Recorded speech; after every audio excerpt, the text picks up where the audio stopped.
Movie के start में हम एक नरेशन को देखते हैं जिसमें ये लिखा होता है कि बिगिनिंग में सेलेस्टियल्स ने इस यूनिवर्स को क्रिएट किया, जिसमें एरिशम नाम के एक प्राइम सेलेस्टियल ने पहला सन बनाया और उसी ने क्रिएशन की शुरुआत की। फिर आगे कुछ सदियों बाद एक अनजान प्रीडेटर स्पीशीज डीपर स्पेस से बाहर आई और वो प्रीडेटर्स इंटेलिजेंट लाइफ पर फीड करने लगे, यानी वो प्रीडेटर्स इंटेलिजेंट बीइंग्स और जानवरों को मारकर उन्हें खाने लगे।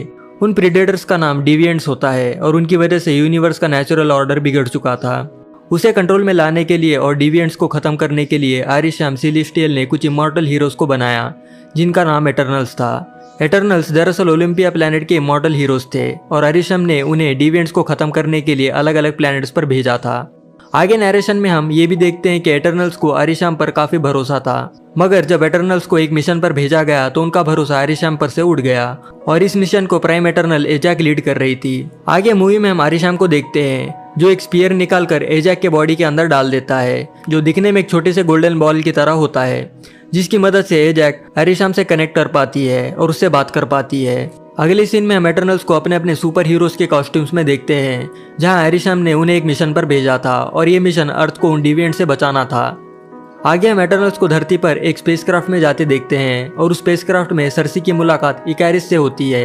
अगले सीन में हम धरती पर मेसोपोटामिया नाम के एक शहर को देखते हैं जहां टाइम 5000 BC होता है। वहां के लोगों पर डिविएंट्स अटैक कर रहे होते हैं जिन्हें एटर्नल्स बचा लेते हैं और उन डिविएंट्स को मारने लगते हैं। यहाँ हम सभी एटर्नल्स को एक साथ टीम बनाकर लड़ते देखते हैं और इन सभी एटर्नल्स के पास सुपर पावर्स होते हैं। डिविएंट्स के साथ जंग खत्म होने के बाद वहाँ के प्रिमिटिव लोग एटर्नल्स पर हमला करने की कोशिश करते हैं, मगर ड्रीक नाम का एक एटर्नल उन सभी लोगों के माइंड्स को कंट्रोल कर लेता है और उन्हें अपने हथियार फेंकने लगाता है। ड्रीक के पास माइंड कंट्रोल वाली पावर होती है जिससे वो किसी भी जीव को अपने कंट्रोल में ला सकता है। वहीं हम सर्सी को भी देखते हैं जिसके पास ट्रांसम्यूटेशन की पावर होती है और उस पावर की मदद से वो किसी भी चीज को बदल सकती थी। आगे सर्सी नीचे गिरे एक छोटे से चाकू को उठाकर उसे एक तेज हथियार में बदलकर वहां खड़े एक छोटे से बच्चे को दे देती है। आगे हम मार्वल के इंट्रो को देखते हैं जहां सभी सुपर हीरोज को दिखाया जाता है। आगे मूवी में हम प्रेजेंट टाइमलाइन को देखते हैं जहां लंदन में हम सर्सी को एक यूनिवर्सिटी में पढ़ाते देखते हैं। इस सीन से हमें यह पता चलता है कि डिविएंट्स को खत्म करने के बाद एटर्नल्स यहाँ से नहीं गए बल्कि वो अर्थ पर ही रहने लगे, क्योंकि आरिशम से उन्हें कोई ऑर्डर्स नहीं मिले थे, इसलिए वो इंसानों के बीच एक आम इंसान बनकर जी रहे थे। आगे सर्सी क्लास में अपने स्टूडेंट्स को पढ़ाने जाती है जहां डेन नाम का एक शख्स बच्चों को पढ़ा रहा होता है और यहाँ हम ये भी देखते हैं कि सर्सी और डेन एक दूसरे को पसंद करते थे। अब आगे सर्सी बच्चों को पढ़ाने लगती है, मगर तभी वहाँ एक अर्थक्वेक आता है जिसे देख सर्सी सारे बच्चों को टेबल के नीचे छिप जाने को बोलती है और थोड़ी देर बाद वो अर्थक्वेक शांत हो जाता है। अगले सीन में हम रात को एक कुत्ते को एक सुनसान जगह पर बैठे हुए देखते हैं और तभी वहाँ के छोटे से लेक से एक डिविएंट बाहर आकर कुत्ते को अपना शिकार बना लेता है। आगे मूवी में हम स्प्राइट नाम की एक एटर्नल को भी देखते हैं जिसके पास शेप शिफ्टिंग की पावर होती है और वो अपने आप को एक खूबसूरत लेडी में बदलकर पार्टी में बैठे एक शख्स से बात कर रही होती है और बाद में वो अपने असली रूप में आ जाती है। दरअसल उस दिन डेन का बर्थडे होता है जिसे सेलिब्रेट करने सर्सी, डेन और स्प्राइट एक बार में जाते हैं। आगे सर्सी और डैन एक दूसरे से बात करने लगते हैं और तभी वहाँ स्प्राइट आकर वहाँ से दोनों को चलने को बोलती है। आगे वो तीनों वहाँ से जाने लगते हैं कि तभी एक डिविएंट पानी से बाहर आता है जिसे देख सर्सी डेन को वहाँ से भागने को बोलती है और यहाँ सर्सी और स्प्राइट मिलकर उस डिविएंट को मारने की कोशिश करते हैं। वो डिविएंट सर्सी पर अटैक करते करते शहर के बीचों बीच पहुंच जाता है, जिसे देख वहाँ के लोग डरकर भागने लगते हैं। वो डिविएंट सर्सी पर अटैक करने ही वाला होता है कि वहाँ इकारिस आता है और अपनी आंखों की लेजर बीम से उसे मारने लगता है। इकारिस के पास सेम सुपरमैन की तरह ही पावर होती है और स्ट्रेंथ के मामले में वो बाकी एटर्नल से थोड़ा ज्यादा पावरफुल होता है। तभी हम ये भी देखते हैं कि वो डिविएंट अपने आप को हील कर लेता है।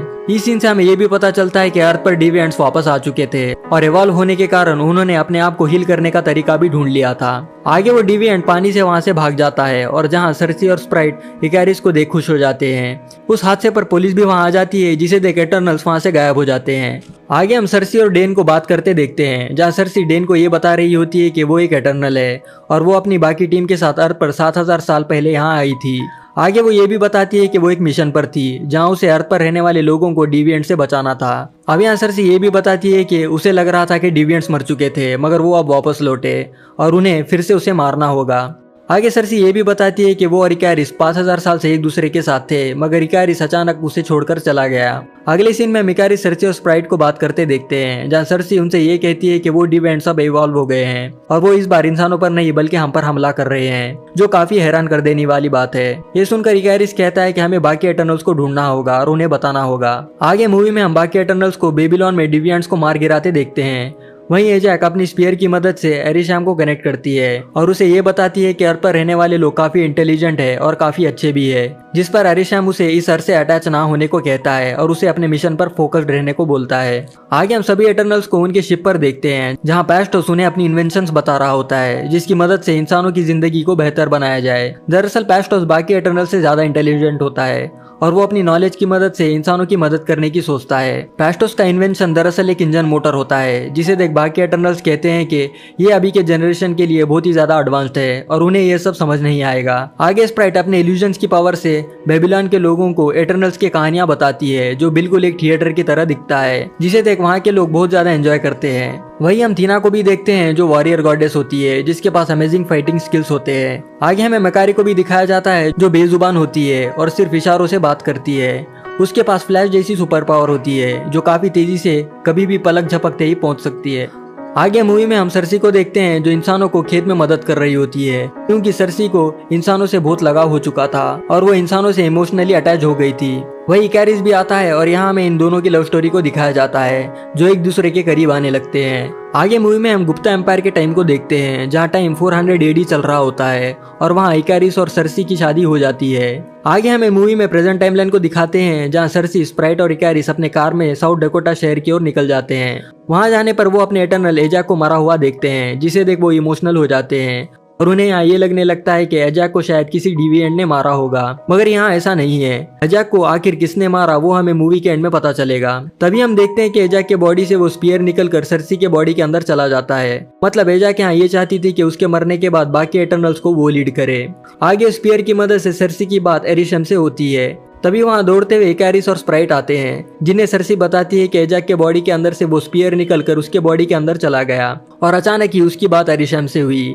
वो दोनों सरसी से पूछते हैं कि एरिशम ने क्या कहा, जिस पर सरसी कहती है कि उसने मुझे कहा कि अब टाइम आ चुका है। आगे मूवी में हम 1521 AD के टाइम को देखते हैं जहां टेनोक्टिट्लान नाम के एक शहर में दो एम्पायर्स के बीच एक जंग हो रही होती है और वहां एटर्नल्स पहुंचते हैं। ये देख ड्रेक उन लोगों के माइंड को कंट्रोल करके माहौल को शांत करने की कोशिश करता है, मगर उसे थीना रोक लेती है और कहती है कि हमें इंसानों के आपसी झगड़ों में नहीं पड़ना चाहिए, हमें सिर्फ डिविएंट्स को मारने का ऑर्डर मिला है। तभी अचानक थीना अजीब तरीके से बर्ताव करने लगती है और सभी एटर्नल्स से ये कहती है कि तुम सब मारे जाओगे। वो अपने वेपन से बाकी एटर्नल्स को मारने लगती है और इस हादसे में बाकी एटर्नल्स को काफी चोटें लग जाती है। आगे हम थीना को लेटे हुए देखते हैं जहाँ बाकी एटर्नल्स ये कह रहे होते हैं कि थीना को एक बीमारी हो गई है जिसका नाम है मैडबेरी।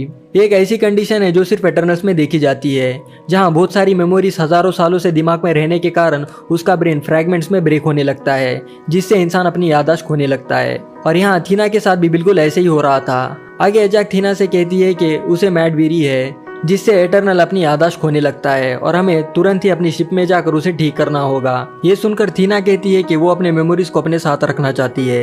एजैक थीना को उस पर ट्रस्ट करने को कहती है जिसे सुन ड्रीक कहता है कि तुम थीना के पहचान को मिटाना चाहती हो। हम अरसे से ये काम कर रहे हैं जहाँ हमारा काम सिर्फ लोगों को डिविएंट से बचाना है, हम उनकी भलाई किस तरह से कर रहे हैं।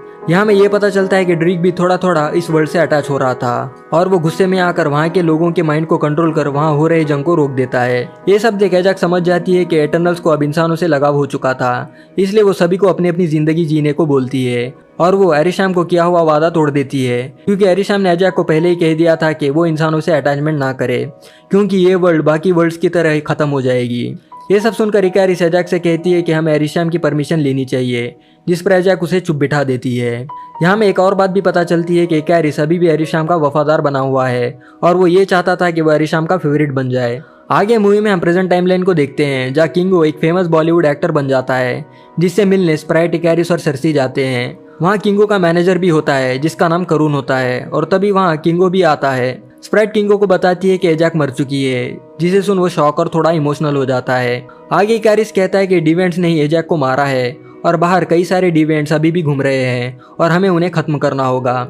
इकैरिस किंगो को उनके साथ चलने को बोलता है ताकि वो बाकी एटर्नल्स को भी ढूंढकर उन डिविएंट से जंग लड़ सके, जिसके लिए किंगो राजी हो जाता है और उसके साथ करून भी आ जाता है। आगे वो सब एक प्राइवेट प्लेन से ऑस्ट्रेलिया जाते हैं और वहाँ गिलगमेश को ये बताते हैं कि एजैक मर चुकी है, जिसे सुन गिलगमेश अपसेट हो जाता है।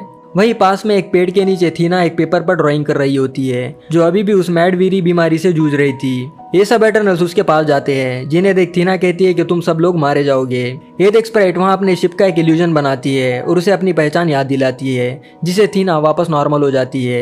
आगे वो सब एटर्नल्स बैठकर खाना खा रहे होते हैं, जहाँ खाते वक्त एजाक का नाम निकलने पर सरसी दुखी होकर वहाँ से उठकर चली जाती है। बाहर सरसी थीना की किए हुए ड्राइंग्स को देख रही होती है, जहाँ उसे ये पता चलता है कि वो ड्राइंग सेंचुरी 6 नाम के एक प्लेनेट की है, जहाँ वो रहती थी। और वहाँ अचानक बहुत सारे अर्थक्वेक्स आने के कारण वो प्लेनेट पूरी तरीके से बर्बाद हो गया। ये सुनकर सरसी भी यही कहती है कि हमारे प्लेनेट पर भी कुछ ऐसे ही अर्थक्वेक्स हो रहे हैं। यहाँ सरसी को ये लगने लगता है कि सेंचुरी 6 की तरह ये प्लेनेट भी खत्म हो जाएगा। आगे हम सरसी को एरिशाम से कनेक्ट करते देखते हैं, जहाँ सरसी एरिशाम से कहती है कि अर्थ पर कुछ अजीब घटनाएं हो रही है और एजाक को भी उन डिविएंट्स ने मार डाला है। जिस पर एरिशाम कहता है कि अब इमरजेंस का टाइम आ चुका है, क्योंकि किसी भी प्लेनेट को डिस्ट्रॉय होने के बाद उस प्लेनेट के कॉस्मिक एनर्जी को ऑब्जॉर्ब कर एक सेलेस्टियल बनता है और तुम्हारे प्लेनेट से अब टीमट नाम का एक सेलेस्टियल बाहर आने वाला है। आगे एरिशाम सरसी को उनका मिशन वही खत्म करके बाकी एटर्नल्स के साथ अर्थ को छोड़कर वहां से चले जाने को बोलता है। ये सब सुनकर सरसी कहती है कि अर्थ पर रहने वाले सभी लोग मारे जाएंगे, जिस पर एरिशाम कहता है कि एक प्लेनेट के खत्म होने के बाद उसमें से एक सेलेस्टियल बाहर आएगा और बाकी स्टार्स और प्लैनेट्स को क्रिएट करेगा, जिससे और लाइफ एक्सिस्टेंस में आएगी। आगे सरसी एरिशाम से कहती है कि ये उसका पहला मिशन है और इससे पहले वो ओलंपिया में थी, जिसे सुन एरिशाम कहता है कि ये तुम्हारा पहला मिशन नहीं है और तुम्हारा प्लेनेट ओलंपिया भी नहीं है, बल्कि तुम्हें ला फोर्स नाम की एक एडवांस टेक्नोलॉजी वाले जगह पर बनाया गया है। आगे वो सरसी को उसका क्रिएशन भी दिखाता है, जिसमें सरसी अपने आप को देखती है। आगे एरिशाम सरसी को उसके मेमोरीज को भी दिखाता है, जिसे उसने स्टोर किया था। आगे एरिशाम सरसी को ये भी बताता है कि जिस तरह उसने एटर्नल्स को बनाया है, उसी तरह उसने डिविएंट्स को भी बनाया था, ताकि वो डिविएंट्स जानवरों को खत्म कर सके, जिससे नए इंटेलिजेंट बींग्स अर्थ पर बन जाएंगे। मगर ये डिविएंट्स टाइम के साथ साथ एवॉल्व होने लगे और इस वजह से उसका कंट्रोल डिविएंट के ऊपर से चला गया और ये डिविएंट्स आगे इंटेलिजेंट बींग्स को ही मारने लगे, जिससे कंट्रोल में रखने के लिए उसने एटर्नल्स को बनाया। आगे हम सरसी को बाकी एटर्नल्स के साथ देखते हैं और उन एटर्नल्स को सरसी सब सच बताती है और उनसे कहती है कि हमें एरिशाम के खिलाफ जाकर इस इमरजेंस को रोकना होगा, वरना अर्थ पूरी तरीके से तबाह हो जाएगा। जिस पर स्प्राइट और किंगो कहते हैं कि ऐसा करने पर सेलेस्टियल टीमट बाहर नहीं आएगा, जिससे बाकी गैलेक्सीज और स्टार्स का क्रिएशन भी नहीं होगा। हम एक प्लेनेट को बचाने के लिए इतने बड़े क्रिएशन को नहीं रोक सकते। ये सब सुनकर इकारिस कहता है कि हमें बाकी एटर्नल्स को ढूंढकर इस इमरजेंस को रोकना चाहिए, जिसके लिए सभी राजी हो जाते हैं। आगे वो सब अमेज़न जंगल में पहुंचते हैं, जहाँ काफी सारे लोग होते हैं जिन्हें ड्रूइग कंट्रोल कर रहा होता है। उन सबकी मुलाकात ड्रीक से होती है और वो उसे ये बताते हैं कि एजाक मर चुकी है और जल्दी अर्थ भी एक सेलेस्टियल की इमरजेंस से पूरी तरीके से तबाह हो जाएगा। हमें किसी भी तरह उस इमरजेंस को रोकना चाहिए। ये सुनकर ड्रीक कहता है कि उसे झूठ बोलकर लगभग 7000 साल से यहाँ अर्थ पर भेजा गया है, बल्कि उसे उसकी पहचान वगैरह भी याद नहीं है और हम आंख बंद कर एरिशाम पर भरोसा कर रहे थे। आगे ड्रीक गुस्से से वहां से चले जाता है। रात को थीना और गिलगामेश एक पेड़ के नीचे बैठकर बात कर रहे होते हैं और वही दूसरी ओर स्प्राइट किंगो से ये पूछ रही होती है कि एरिशाम ने उसे ऐसा क्यों बनाया। दरअसल स्प्राइट अपने आप से दुखी होती है, क्योंकि वो बाकी एटर्नल जैसी नहीं थी और अर्थ पर ना ही उसे कोई चाहता था, जिस पर किंगो कहता है कि उसे नहीं पता। आगे हम देखते हैं कि सरसी और इकारिस एक दूसरे से बात कर रहे होते हैं कि तभी वहाँ बहुत सारे डिविएंट्स आते हैं और उन पर अटैक करने लगते हैं। आगे हम देखते हैं कि सभी एटर्नल्स एकजुट होकर उन डिविएंट से लड़ने लगते हैं और उस बस्ती के लोगों को सेफ रखने की कोशिश करते हैं। वही दूसरी ओर हम थीना को देखते हैं, जिसे वापस मैड वेरी का दौरा पड़ चुका था और वो उन डिविएंट्स को मारने के बजाय गिलगामेश पर ही अटैक करने लग जाती है। गिलगामेश किसी तरह उसे कंट्रोल कर लेता है और उसे उसी पेड़ के नीचे रुकने को बोलता है। आगे गिलगामेश वहाँ के डिविएंट्स पर वार करने लगता है और वही दूसरी ओर हम सरसी को देखते हैं, जो डिविएंट से लड़ते लड़ते पानी में गिर जाती है और अपने ट्रांसम्यूटेशन के पावर से उस डिविएंट को एक पेड़ में बदल देती है।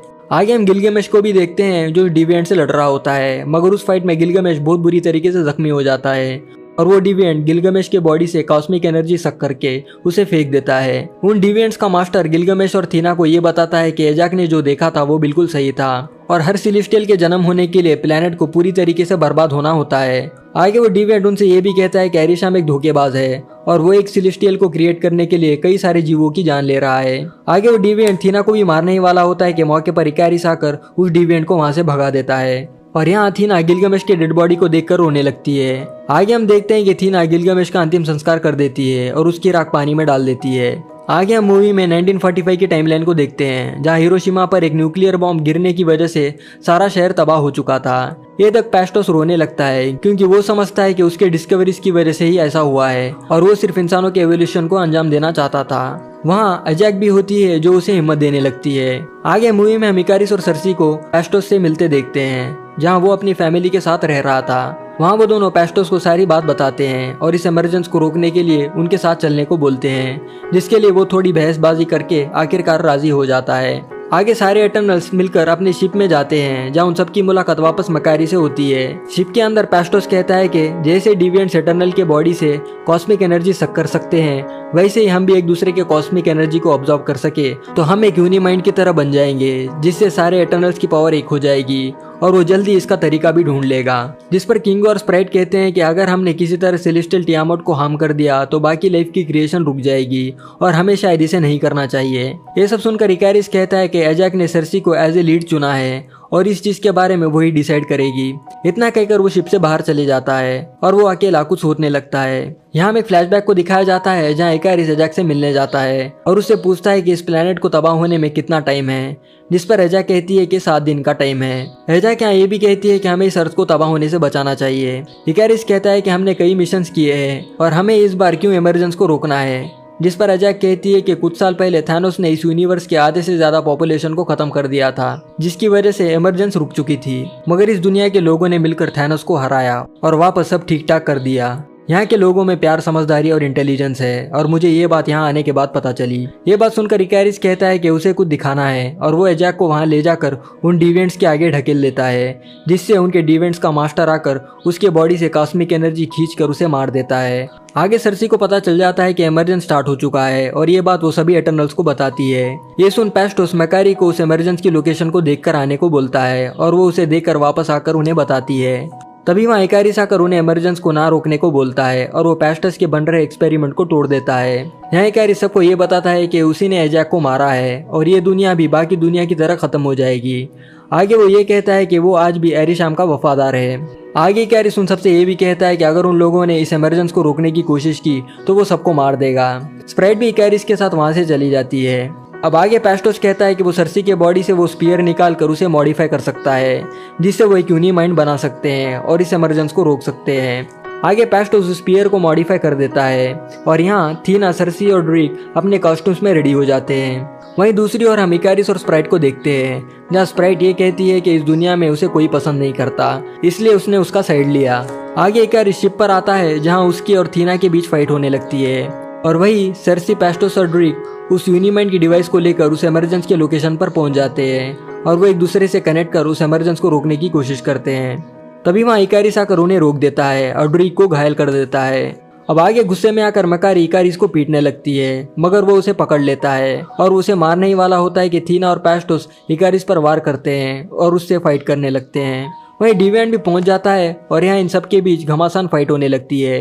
डिविएंट इकारिस को मारने की कोशिश करता है ताकि वो उसके बॉडी से कॉस्मिक पावर ऑब्जर्व कर सके और पावरफुल बन सके।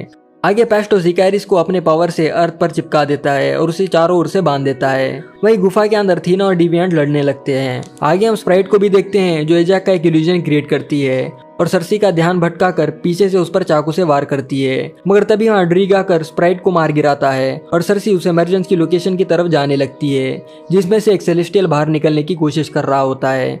गुफा के अंदर डिविएंट गिलगमेश की आवाज में थीना को बहलाता है और उसे पकड़कर उसमें से कॉस्मिक एनर्जी ऑब्जर्व करने की कोशिश करता है, मगर थीना चालाकी से अपने आप को उसके चंगुल से छुड़ाकर उसको मार गिराती है।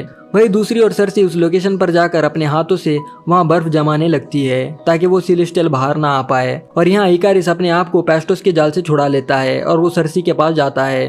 वो उसे मारने की कोशिश करता है मगर वो उसे मार नहीं पाता और अचानक उसे सर्सी के साथ बिताए यादें याद आने लगती है। आगे पेस्टोस यूनिमाइंड की वजह से सभी एटर्नल्स के पावर को कंबाइन कर सर्सी की मदद करता है, जिससे टियामट पूरी तरह बर्फ में जम जाता है और उसका इमरजेंस रुक जाता है। ये सब देख इकारिस अपने आप पर शर्मिंदा होकर सन की ओर जाने लगता है और वो जलकर खत्म हो जाता है। आगे सर्सी स्प्राइट से कहती है कि मैं इस यूनिमाइंड की पावर की मदद से तुम्हें चेंज करके एक इंसान बना दूंगी, क्या तुम्हें मंजूर है? जिस पर स्प्राइट हाँ में जवाब देती है। आगे हम बाकी एटर्नल्स को पेस्टोस के घर पर देखते हैं और वहाँ से वो अपने शिप में बैठकर चले जाते हैं। आगे हम स्प्राइट को भी देखते हैं जो अपने स्कूल जाने के लिए रेडी हो रही होती है। मूवी के लास्ट में हम डेन और सर्सी को गार्डन में टहलते हुए देखते हैं और तभी आसमान में बिजलियां चमकने लगती है और वहाँ एरिशाम आकर उन सभी एटर्नल्स को अपने साथ ले जाता है और कहता है कि तुमने एक सेलेस्टियल को एक प्लेनेट के लिए सैक्रिफाइस करके बहुत बड़ी गलती की, और मूवी यहाँ खत्म हो जाती है। तो दोस्तों ये थी मूवी एटर्नल्स की कहानी। बताइए आपको कैसी लगी। अगर मेरा ये वीडियो एक्सप्लेनेशन आपको अच्छा लगा है तो लाइक कर देना और अपने दोस्तों के साथ शेयर कर देना। और अगर आप हमारे चैनल पर नए हैं तो सब्सक्राइब किए बगैर मत जाना। तो दोस्तों हमारा वक्त यही खत्म होता है, मगर मैं जल्दी एक नई वीडियो के साथ लौटूंगा। वीडियो देखने के लिए धन्यवाद।